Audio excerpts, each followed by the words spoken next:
28 जुलाई 1914 से लेकर 11 नवंबर 1918 तक, ये जो 4 साल थे, यह 4 साल दुनिया का सबसे भयानक समय रहा है, क्योंकि ये वो समय है जिस समय वर्ल्ड वॉर 1 हुआ था। वर्ल्ड वॉर 1 में लगभग 4 करोड़ लोग शामिल थे, जिसमें से 2 करोड़ लोगों की जान गई थी और 2 करोड़ 10 लाख लोग घायल हुए थे।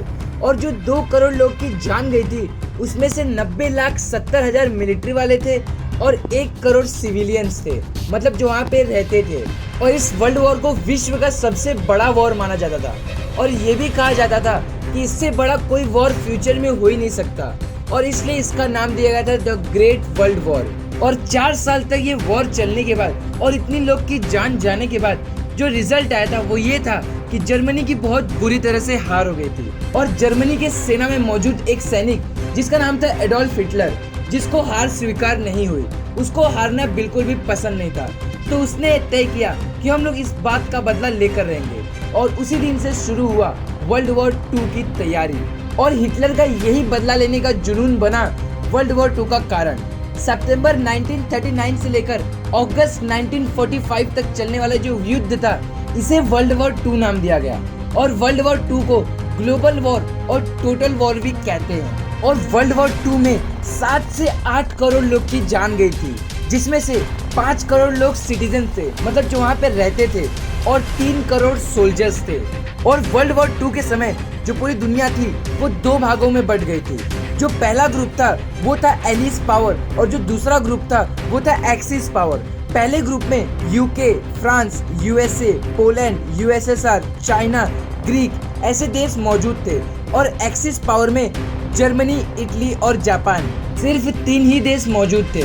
और आप लोग इस वर्ल्ड मैप में देख सकते हो, जो ग्रीन कलर का पार्ट है वो पूरी एलिस पावर है, और जो रेड कलर का पार्ट है वो एक्सिस पावर है, और जो येलो वाला है वो न्यूट्रल था, मतलब हर देश किसी न किसी टीम के साथ थी।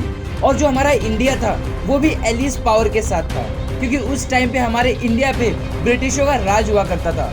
और नेताजी सुभाष चंद्र बोस जी ने जर्मनी और जापान के साथ मिलकर अपनी आजाद हिंद की सेना को लेकर उस महायुद्ध में शामिल थे। और इस वर्ल्ड वॉर के होने का सबसे बड़ा कारण था समझौता। जर्मनी और उसके पड़ोसी देश से कुछ ऐसे समझौते हुए थे जिसकी वजह से जर्मनी के कुछ जगहों पर उसके पड़ोसी देश ने कब्जा कर लिया था, और उधर की जो सरकार थी वो कुछ नहीं कर सकती थी। लेकिन 1933 में उसके बाद जर्मनी का सत्ता हिटलर के हाथ में आया, और इसके साथ जितनी भी जगह हड़पी हुई थी जर्मनी की, वो भी हिटलर ने वापस लाकर दिया था। और उस समय हिटलर को कोई भी कुछ नहीं बोलता था। लेकिन अब समय आता है 1 सितंबर 1939। इस दिन जर्मनी ने पोलैंड पे अचानक से हमला कर दिया, और जर्मनी और पोलैंड में लगभग 1 महीने तक युद्ध चलने के बाद आखिरकार जर्मनी ने पोलैंड के ऊपर अपना कब्जा कर ही लिया। और इसके ऊपर कब्जा करने के बाद अब शुरू होता है जर्मनी का अगला पड़ाव। और करीब 6 महीने बाद हिटलर ने प्लान बनाया कि अब हम लोग को फ्रांस और ब्रिटेन के ऊपर भी कब्जा कर लेना चाहिए। लेकिन उसको फ्रांस और ब्रिटेन से लड़ने के लिए बहुत ज़्यादा हथियार और बहुत भारी मात्रा में आर्मी चाहिए थी। इसके लिए उसने इस वॉर को कुछ टाइम के लिए रोक दिया। लेकिन 1940 में हिटलर ने अपने 15,000 सैनिकों, 1000 एरोप्लेन और 28 सबमरीन के साथ नॉर्वे से युद्ध किया, और जर्मनी ने इस युद्ध को जीत लिया। और इसके साथ साथ जर्मनी और नीदरलैंड के बीच आ रहे देश जिसका नाम डेनमार्क था, उसके ऊपर भी कब्जा कर लिया। और कुछ महीने बाद जर्मनी ने नीदरलैंड, बेल्जियम और लग्जमबर्ग जैसे देशों पर भी अपना कब्जा बना लिया। इन देशों पर कब्जा करने के बाद 1940 में ही जर्मनी अब प्लान बनाता है फ्रांस के ऊपर कब्जा करने का। तो जर्मनी ने 15 लाख सैनिकों के साथ फ्रांस पर भी हमला कर दिया। फ्रांस और जर्मनी के साथ युद्ध केवल 15 दिन तक ही चला, और फ्रांस ने जर्मनी के सामने अपने घुटने टेक दिए। और इस युद्ध को जीतने के बाद जर्मनी सिर्फ ब्रिटेन को छोड़कर पूरे यूरोपियन कंट्री के ऊपर अपना कब्जा बना लिया था। और इसी के कुछ महीने बाद अब जर्मनी तय करता है कि हम लोग ब्रिटेन के ऊपर भी कब्जा कर लेंगे। ब्रिटेन के ऊपर कब्जा करने के लिए जर्मनी ने हमला किया, और ये वॉर भी कुछ दिनों तक चला। अब जर्मनी समझ चुका था कि हम लोग ये वॉर भी जीत जाएंगे। इसके लिए हिटलर ने पहले ये सोचा कि और भी जो बचे देश हैं उनके ऊपर पहले कब्जा करता हूँ, उसके बाद ब्रिटेन के ऊपर कब्जा करता हूँ। इसके लिए उसने कुछ दिनों के लिए ये वॉर रोक दिया और ये हिटलर का पहला सबसे गलत फैसला था। फिर उसने बिना किसी बात के रशिया पर भी अटैक कर दिया और यह हिटलर का दूसरा सबसे गलत फैसला था। और जर्मनी ने अपने 30 लाख सेना और 7,000 फाइटर टैंक्स और 4,000 फाइटर प्लेन्स को रवाना कर दिया। जर्मनी की सेना ने रशिया में घुसकर उनके ऊपर अटैक भी कर दिया, लेकिन जर्मनी की सेना रशिया और रशिया के ठंड के सामने ज़्यादा देर तक नहीं टिक पाए और उनके लाखों सैनिक मारे गए। और रशियन सैनिक जर्मनी के सैनिक को मारते मारते जर्मनी के बॉर्डर तक आ गए थे। और हिटलर ने अपनी तीसरी गलती यह की थी कि उसने बिना किसी बात के अमेरिका के साथ भी वॉर डिक्लेयर कर दिया, जबकि अमेरिका और जर्मनी के साथ कोई भी दुश्मनी नहीं थी। और इस युद्ध का कारण था जापान, क्योंकि जापान ने पहले से ही अमेरिका के ऊपर अटैक कर दिया था। और इसी के बाद जर्मनी ने 4 दिन बाद अमेरिका से युद्ध जारी कर दिया और यह फैसला बहुत ही बुरा साबित हुआ। 6 जून 1944 में ब्रिटेन, अमेरिका और मित्र देश मिलकर जर्मनी में घुस गए और जर्मनी के ऊपर हमला कर दिया।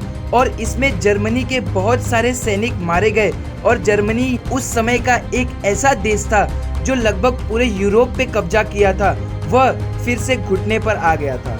जर्मनी पर अटैक करने से पहले ब्रिटेन, अमेरिका मिलकर इटली और इटली के तानाशाह मुसोलिनी के ऊपर भी हमला कर दिया था और उसको भी कब्जा में ले लिया था। और अब जर्मनी की खात्मा पूरी तरह से तय हो गई थी।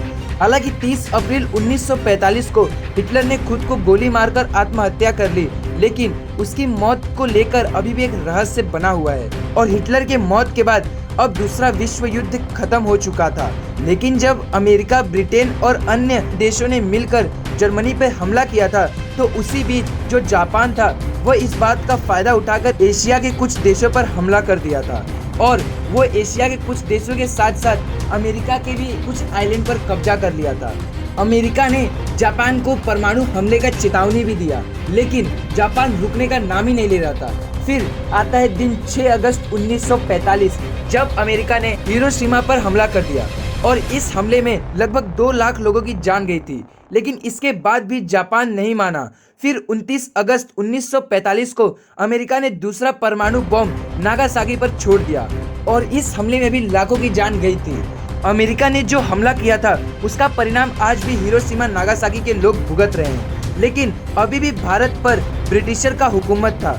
और इसके कुछ समय बाद 18 अगस्त 1945 में नेताजी सुभाष चंद्र बोस जी के लापता होने की खबर आती है। लेकिन इस वर्ल्ड वॉर के बाद अब ब्रिटिशर पूरी तरह से कमजोर हो चुके थे, इसके लिए अब वह भारत पर ज्यादा दिन तक अपनी हुकूमत नहीं जमा सकते थे। और कुछ समय बाद ब्रिटिशर हमारे भारत देश को छोड़कर चले गए और हमें इन ब्रिटिशर्स से आज़ादी मिली थी।